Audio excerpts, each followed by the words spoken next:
बिजली कुदरत का एक बेसिक फोर्स है।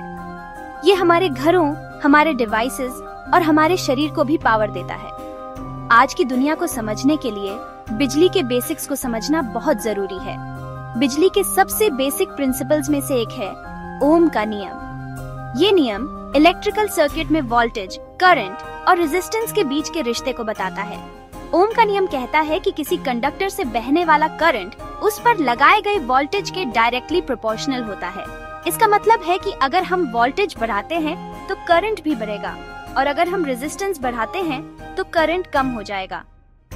इस रिश्ते को V = IR इक्वेशन से दिखाया जाता है, जहां V वोल्टेज है, I करंट है और R रेजिस्टेंस है। ओम का नियम एक बेसिक प्रिंसिपल है जो इलेक्ट्रिकल सर्किट्स के बिहेवियर को कंट्रोल करता है। इस नियम को समझकर हम अलग अलग एप्लीकेशंस में बिजली के फ्लो को प्रिडिक्ट और कंट्रोल कर सकते हैं। सिंपल सर्किट्स डिजाइन करने से लेकर कॉम्प्लेक्स इलेक्ट्रिकल ग्रिड्स तक ओम का नियम इलेक्ट्रिकल इंजीनियरिंग की नींव रखता है।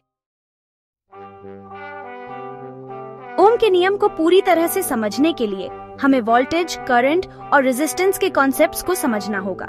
वोल्टेज, जिसे अक्सर V से डिनोट किया जाता है, उसे इलेक्ट्रिकल प्रेशर की तरह समझा जा सकता है जो इलेक्ट्रॉन्स को सर्किट में पुश करता है। इसे वोल्ट्स में मेजर किया जाता है। करंट, जिसे I से रिप्रेजेंट किया जाता है, वो कंडक्टर में इलेक्ट्रॉन्स का फ्लो है। इसे एम्पियर्स में मेजर किया जाता है। रेजिस्टेंस या R करंट के फ्लो का ऑपोजिशन है। ये पाइप में फ्रिक्शन की तरह है जो पानी के फ्लो को रेजिस्ट करता है। रेजिस्टेंस को OHMS में मेजर किया जाता है। अलग अलग मटेरियल्स का रेजिस्टेंस अलग अलग होता है। जैसे कॉपर बिजली का अच्छा कंडक्टर है और इसका रेजिस्टेंस कम होता है, जबकि रबर एक इंसुलेटर है और इसका रेजिस्टेंस ज्यादा होता है। वोल्टेज, करंट और रेजिस्टेंस के बीच के रिश्ते को समझना इलेक्ट्रिकल सर्किट्स को एनालाइज और डिजाइन करने के लिए बहुत जरूरी है। अगर बाकी दो वैल्यूज पता हो तो ओम का नियम किसी भी वेरिएबल को कैलकुलेट करने का मैथमेटिकल फ्रेमवर्क देता है। ये नॉलेज एक सिंपल लाइट बल्ब लगाने से लेकर कॉम्प्लेक्स इलेक्ट्रॉनिक डिवाइसेस डिजाइन करने तक हर चीज के लिए जरूरी है।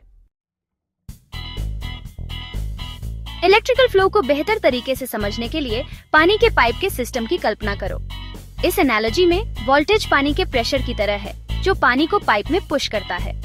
प्रेशर जितना ज्यादा होगा, पानी उतनी ही तेजी से बहेगा। इसी तरह ज्यादा वोल्टेज इलेक्ट्रॉन्स को सर्किट में ज्यादा फोर्स से पुश करता है, जिससे करंट ज्यादा होता है। करंट इस एनालॉजी में पाइप में पानी के फ्लो रेट की तरह है। एक चौड़े पाइप में एक प्रेशर पर ज्यादा पानी फ्लो हो सकता है। उसी तरह इलेक्ट्रिकल सर्किट में कम रेजिस्टेंस एक वोल्टेज पर ज्यादा करंट फ्लो होने देता है। रेजिस्टेंस हमारे पानी वाले एनालॉजी में पाइप की विड्थ की तरह है। एक पतला पाइप पानी के फ्लो को रिस्ट्रिक्ट करता है, भले ही प्रेशर ज्यादा हो। इसी तरह इलेक्ट्रिकल सर्किट में ज्यादा रेजिस्टेंस करंट के फ्लो को रिस्ट्रिक्ट करता है, भले ही वोल्टेज ज्यादा हो।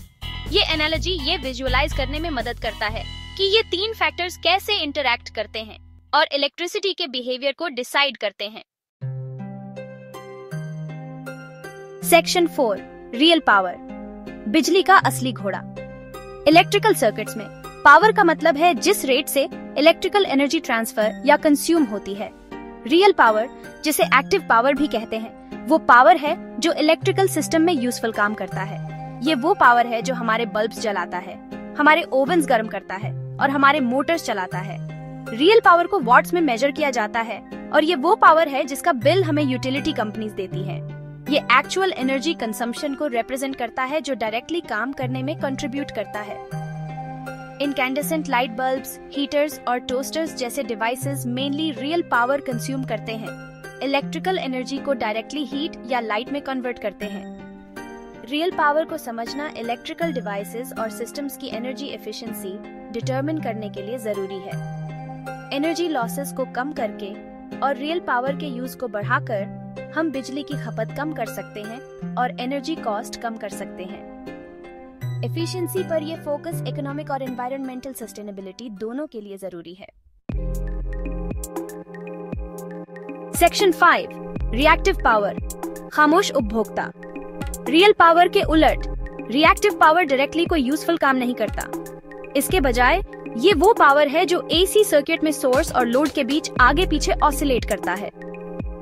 रिएक्टिव पावर इंडक्टर्स और कैपेसिटर्स जैसे एनर्जी स्टोरेज एलिमेंट से जुड़ा होता है। इंडक्टर्स, जो मोटर्स और ट्रांसफॉर्मर्स जैसे डिवाइसेस में पाए जाते हैं, एनर्जी को मैग्नेटिक फील्ड्स में स्टोर करते हैं। कैपेसिटर्स, जो इलेक्ट्रॉनिक्स और पावर सिस्टम्स में यूज होते हैं, एनर्जी को इलेक्ट्रिक फील्ड्स में स्टोर करते हैं। ये कंपोनेंट्स रियल पावर कंज्यूम नहीं करते, बल्कि सिस्टम से एनर्जी बोरो और रिटर्न करते हैं। ये बोरोड एनर्जी ही रिएक्टिव पावर है। हालांकि रिएक्टिव पावर डायरेक्टली यूजफुल काम में कंट्रीब्यूट नहीं करता, ये कई इलेक्ट्रिकल डिवाइसेस के ऑपरेशन के लिए जरूरी है। रिएक्टिव पावर के बिना मोटर्स नहीं घूमेंगे और ट्रांसफॉर्मर्स काम नहीं करेंगे, लेकिन ज्यादा रिएक्टिव पावर इलेक्ट्रिकल सिस्टम पर बोझ डाल सकता है, जिससे इनएफिशिएंसी और कॉस्ट भी आ सकते हैं। सेक्शन 6, अपैरेंट पावर, कुल पावर का चित्र। अपैरेंट पावर एसी सर्किट में फ्लोइंग टोटल पावर को रिप्रेजेंट करता है। ये रियल पावर और रिएक्टिव पावर का वेक्टर सम होता है। इसे इलेक्ट्रिकल सिस्टम की टोटल कैपेसिटी की तरह समझो। अपैरेंट पावर को वोल्ट एम्पियर्स में मेजर किया जाता है। जहां real power actual work done को रिप्रेजेंट करता है, वहीं अपैरेंट पावर टोटल पावर को रिफ्लेक्ट करता है, जिसे सिस्टम को हैंडल करना होता है। ये डिफरेंस इंपॉर्टेंट है क्योंकि इलेक्ट्रिकल इक्विपमेंट को अपैरेंट पावर के बेस पर रेट किया जाता है। सिस्टम को उसकी अपैरेंट पावर कैपेसिटी से ज्यादा लोड करने से ओवरहीटिंग और इक्विपमेंट फेलियर हो सकता है। अपैरेंट पावर को समझना इलेक्ट्रिकल इक्विपमेंट जैसे जनरेटर्स, ट्रांसफॉर्मर्स और केबल्स को साइज करने के लिए जरूरी है।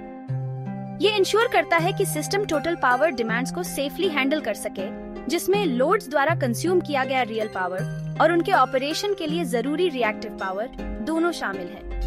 प्रॉपर सिस्टम साइजिंग ओवरलोडिंग को रोकता है और रिलायबल पावर डिलीवरी इंश्योर करता है।